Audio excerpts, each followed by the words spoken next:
All right, so you want to talk about the Stark Varg? The Stark Varg. You send over a whole bunch of stuff, article specs. Oh, yeah. Looks like you're really interested in this thing. Yeah, it's really cool. So, are you thinking about buying one, or are you just like fascinated by this whole electric dirt bike thing that's happening? I think it's the future. Yeah. Well, consider this your crash course in the Stark Varg. Awesome. We're going to cover all the need-to-know info and maybe even some stuff that will surprise you. Sounds good. Okay, so first of all, I got to say, when I saw that this thing has 80 horsepower, I was floored. Yeah, that's a lot of power for a dirt bike. It's insane. Like, is that even necessary? Well, think about it this way. It can keep up with just about any gas-powered bike out there. So, like, you're not really sacrificing any performance by going electric. Exactly. Plus, it's not just about the horsepower. The torque is what really blows me away. Oh, yeah, the spec said something like 210 newton meters. Yep, 210, which basically means instant acceleration. So, like, when you hit the throttle, you're gone. Pretty much. It's perfect for, like, climbing hills or getting out of tough spots, you know. Yeah, I can see that being a huge advantage on the trails. Absolutely. And don't forget about the battery life. Okay, yeah, that's the big question with electric vehicles, right? How long does the battery actually last? Well, the Stark Varg has a 6 kilowatt hour battery, Yeah, okay. and that gives you up to 5 hours of ride time. 5 hours. That's more than enough for a good day of riding. Right. And the best part is it only takes like 2 to 3 hours to fully charge. Oh, wow. So Yeah. you could basically go out for a ride, come back, have lunch, and then head back out again. Exactly. It's super convenient. So we've talked about the power of the battery life, but what about the tech? This thing seems loaded with features. Oh, yeah, it's packed with tech. One of the coolest things is the adaptive traction control. Okay, what does that do? So basically, it adjusts to the riding conditions, so you always have the best grip. Ah, that makes sense. Yeah. So like if you're riding on loose dirt or mud, it'll adjust the traction control to keep you from spinning out. Exactly. It makes the bike much more stable and predictable. That sounds super helpful, especially for someone like me who's not exactly a pro rider. Yeah, it's definitely a confidence booster. And then there's the different riding modes. You mentioned those earlier, right? Like Sport Trail Enduro or something? Yep, Sport Trail and Enduro. Each mode changes how the bike performs. So like Sport is for going fast, Trail is for more technical riding, and Enduro is for like long distances. You got it. Sport gives you the full power and response play. Trail dials it back a bit for more control, and Enduro focuses on efficiency to maximize your range, Wow. So it's like having 3 bikes in one. basically. Hmm. And you can switch between modes on the fly using the digital dashboard. Oh, yeah. That dashboard looks pretty slick. I saw it in the pictures you sent. Yeah, it gives you all the essential info, speed, battery life, riding mode, everything. And I read that there's even an app that connects to the bike. That's right. You can track your rides, adjust settings, even fine-tune the bike's performance from your phone. That's pretty cool. Yeah. I love that they're incorporating that kind of tech into a dirt bike. Yeah, it's definitely appealing to the tech-savvy riders out there. So we've talked about power, range, and tech, but what about comfort and design? This thing looks pretty sleek in the pictures. Oh, yeah. It's a looker for sure. It's got a lightweight aluminum frame, Okay. which not only looks great, but also keeps the weight down. Makes sense. So I it's mean- probably pretty nimble and easy to handle. Exactly. And they didn't skimp on the ergonomics either. The riding position is super comfortable, even for long rides. So you're not going to be all cramped up after a few hours on the trails. Yep. Plus, you've got adjustable handlebars and foot pegs to customize the fit. Nice. So you can really dial it in to your liking. Yep. And let's not forget about the suspension. Ah, yes. The suspension is crucial on a dirt bike. Totally. The Stark Varg uses a WPXACT suspension system. Which Top of the line stuff. It soaks up bumps and jumps like a dream. So even on rough terrain, you're going to have a smooth ride. Exactly. They really thought of everything when they designed this bike. Okay, so it sounds like the Stark Varg is checking all the boxes so far. Power, range, tech, comfort, and design. It's a pretty impressive machine. But how does it actually compare to other electric dirt bikes out there? That's a great question, and luckily you've given us a comparison chart to work with. So let's see how the Vargy stacks up against some of the other popular contenders, like the KTM Freeride EXC, the Altamotors Redshift MX, and the Zero FX. Ooh, yeah, those are all big names in the electric dirt bike world. They are. Each one has its own strengths and weaknesses. All right, so let's break it down. What are some of the key differences that jump out at you? Well, right off the bat, the Varg's 80 horsepower puts it at the top of the pack in terms of raw power. Yeah, we talked about that earlier. It's a beast. It is. The Zero FX comes close at 78 horsepower, but the KTM and Alta fall a bit behind. Okay, but power isn't everything, right? What about the range? Good point. Range is another crucial factor. And as we discussed, the Varg's 5 hours of ride time is pretty impressive. Especially with that fast charging capability. Exactly, you can get back on the trails quickly. Now, the Zero FX actually boasts a longer range of 91 miles. Ooh, 91 miles. That's crazy. It is, but there's a catch. What's that? It takes 9 hours to fully charge. 9 hours. Yikes. That's like plugging it in overnight. Yeah, it's a trade-off. Longer range, but much slower charging. So I guess it depends on your riding style and needs. Some people might prioritize range above all else. Right, while others might value the convenience of quick charging. And of course, there's the price. Ah, yes, the price. The Stark Varg sits at a higher price point, around $13,000. Okay, that's a chunk of change. It is. But you're getting a lot for your money, cutting-edge technology, impressive performance, and a sleek design. So you're paying for the premium features. Exactly. Now, the Zero FX comes in a bit lower, but it doesn't have quite the same level of performance or tech. So it seems like there's no clear winner here. It really comes down to personal preference and what you're looking for in an electric dirt bike. Absolutely. That's what makes this comparison so interesting. There's no one-size-fits-all answer. You got to weigh the pros and cons and figure out what's most important to you. Exactly. It's all about finding the bike that best aligns with your needs and riding style.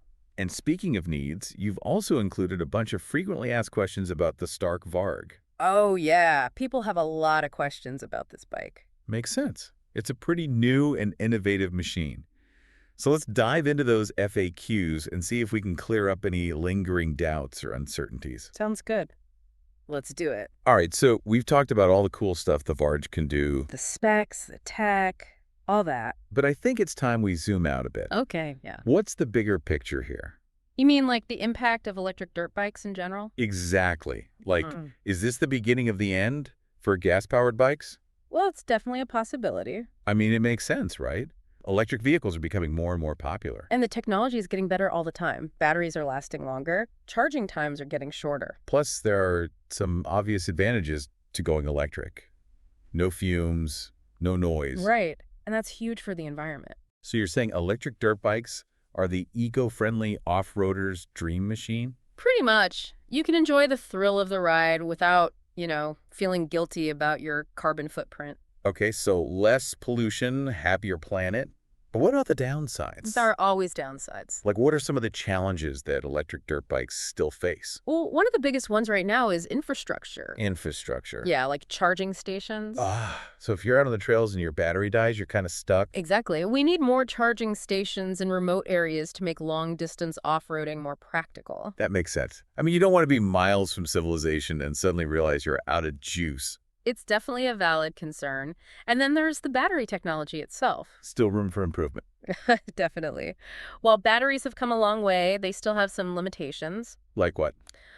Well, for one, they can't quite match the range of gas-powered bikes just yet, and charging times can still be a bit lengthy. But those are things that are constantly being improved, right? Oh, yeah, absolutely. I think in the next few years, we're going to see some major breakthroughs in battery technology. So the future of electric dirt bikes is looking pretty bright. It is, but it also depends on consumer demand. So like if more people buy electric dirt bikes, it'll encourage manufacturers to invest more in research and development. Yeah, exactly. It's a cycle. The more demand there is, the more innovation we'll see. Okay, so it sounds like we're at a tipping point here. Electric dirt bikes are becoming more viable, more affordable, and more appealing. And the Stark Varg is a great example of that. It's pushing the boundaries of what's possible. Yeah, it's a pretty amazing machine. Yeah. But let's say someone's convinced that electric dirt bikes are the future. Okay. What are some things they should keep in mind when making a decision? Well, first of all, they need to consider their riding style and needs. Are they casual riders or are they more hardcore enthusiasts? So like someone who just wants to cruise around on the weekends versus someone who's competing in races? Exactly. Different bikes are designed for different purposes. And I'm guessing budget is a big factor too. Oh, yeah, definitely. Electric dirt bikes are still a significant investment, so it's important to set a realistic budget. Okay, those are all practical considerations. But what about the actual experience of riding an electric dirt bike? Oh, it's amazing. Really? How is it different from riding a gas-powered bike? Well, for one, the instant torque is insane. You get this incredible surge of power that you just don't get with the gas engine. Well, like it's way more responsive. Way more. And the silence is another thing that takes some getting used to. So you can actually hear yourself think. Pretty much. You can hear the wind, the birds, the tires crunching on the dirt. It's a much more immersive experience. I could see that being really cool. It is. And without the vibrations and fumes of a gas engine, it's a much smoother and cleaner ride. So less fatigue, Well, less mess. exactly. It's a whole different sensory experience. Okay, but some people might argue that electric dirt bikes are taking away some of the raw, visceral appeal of off-roading. You mean like the noise, the smell, the whole shebang? Yeah. Like, isn't that part of the thrill? I understand that perspective. For some riders, that roar of the engine is part of the experience. But I think it's important to remember that off-roading is ultimately about the challenge, the adventure, the connection with nature. So you're saying it's not about the bike itself, it's about the experience. Exactly. And that experience can be just as exciting, if not more so, on an electric dirt bike. So it's not about replacing the old with the new. It's about expanding the definition of what off-roading can be. You got it. It's about embracing new technologies and new ways of experiencing the sport. All right, so we've talked about the environmental benefits, the technological challenges, and the subjective experience of riding an electric dirt bike. We've covered a lot of ground. But there's another angle I'm curious about, the cultural implications. Interesting. How might the rise of electric dirt bikes change the culture of off-roading and the community of riders? That's a great question. You know, off-roading has always had its own unique culture, its own set of values and traditions. Yeah, like it's a whole lifestyle for some people. It is. So how does that change when you introduce electric dirt bikes into the mix? I mean, on the surface, it seems like a pretty big shift. It is. And I think it's going to take some time for the community to fully embrace it. There's bound to be some resistance. Oh, Right? yeah, for sure. Some people are going to see it as a threat to the tradition of off-roading. Like, it's not real off-roading unless you've got a gas engine roaring. Exactly. But I think that resistance will fade over time as people realize that electric dirt bikes can offer the same thrill, the same challenge, the same connection with nature. So it's about finding a way to bridge the gap between the old and the new. Absolutely. It's about recognizing that we can all be passionate about off-roading regardless of what's powering our bikes. And that we can all learn from each other. Exactly. It's about building bridges, not walls. Well said. I think that's a great message to end part 2 on. We've covered a lot of ground today. From the bike's capabilities to its potential impact on the environment and the culture of off-roading. It's been a fascinating discussion. But we're not done yet. We'll be back soon for part 3 of our Stark Varg deep dive. Where we'll continue to explore the company behind the bike, their vision for the future of off-roading. And what it all means for you, our listeners. So Yeah. stay tuned. Okay, so back to the Stark Varg. The Varg, okay. We were talking about Stark Future. The company behind it all? You're saying they're not just some tech company, Yeah, they're more than that. more like a movement. I think so. But what makes you say that? Well, they're really walking the walk, you know? Okay, how so? Their whole sustainability thing. Ah, yeah, they're big on that. Their factory in Sweden runs on renewable energy. Wow, so they're serious about it. And it's not just the factory. They're trying to minimize their environmental impact throughout the whole process, you know, like Right. from sourcing materials to shipping the bikes. So they're really committed to making a difference. Yeah, it's not just a marketing gimmick for them. And their team, too, you were saying they've got some serious talent over there. Oh, yeah, they've got engineers and designers who've worked for some of the biggest names in the industry. So these are people who could be working anywhere, but they chose Stark Future. Exactly. It's because they believe in the mission, you know? Okay, so they're passionate about what they're doing. Definitely. They're not just building bikes, they're building a future for this sport. A future where off-roading is more sustainable, More sustainable, yeah, and more exciting, too. more exciting. I thought some people argued that electric dirt bikes lacked the thrill of gas bikes. That's a myth. Yeah. Think about it. Instant torque, silent power, total control. Okay, yeah, that sounds pretty thrilling. It's a different kind of thrill, but it's definitely there. And Stark Future isn't just focused on the bikes themselves, right? No, they're looking at the bigger picture. Like what? Well, they're developing new technologies to support the whole electric off-roading ecosystem. Like charging infrastructure? Yeah, they're working on portable charging solutions so riders can go further without range anxiety. That's a big one for a lot of people. Definitely. And they're also investing in research and development to improve battery technology. So they're really pushing the boundaries. They are. They see a future where off-roading is more accessible, more sustainable, and more fun. And the Stark Varg is just the beginning. Exactly. It's a glimpse of what's to come. So what do you think? What does all this mean for the average off-road enthusiast? It means more choices, more possibilities, and a more exciting future for the sport. Whether you're a seasoned pro or just starting out.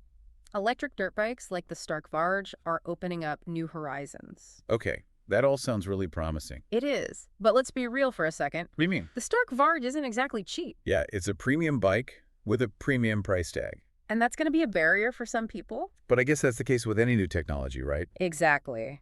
Early adopters always pay a premium. But as production scales up and the technology matures, prices will come down. And we'll start to see more affordable electric dirt bikes on the market. So it's just a matter of time. It is. And the sooner people embrace this technology, the faster that process will happen. So what's the takeaway message for our listener today? I think the biggest takeaway is that the future of off-roading is electric. It's not a question of if, but when. Exactly. And the Stark Varg is a glimpse into that future, A future that's more sustainable, more exciting, and more accessible. and ultimately more fun. So should everyone run out and buy a Stark Varg right now? Well, not I necessarily. mean, it's a big investment. It is. Yeah. But if you're serious about off-roading and you're looking for a bike that's at the cutting edge of technology, then the Varg is definitely worth considering. But regardless of what bike you choose, I think the important thing is to stay open to new possibilities. Yeah, embrace the change, be part of this evolution in the world of off-roading. All right, well, that's a great note to end our deep dive on. It's been a pleasure chatting with you. Thanks for joining us on this journey into the world of the Stark Varg. It's been fun. We hope you found it informative and maybe even a little bit inspiring. Until next time, keep exploring, keep questioning, and keep riding towards the future.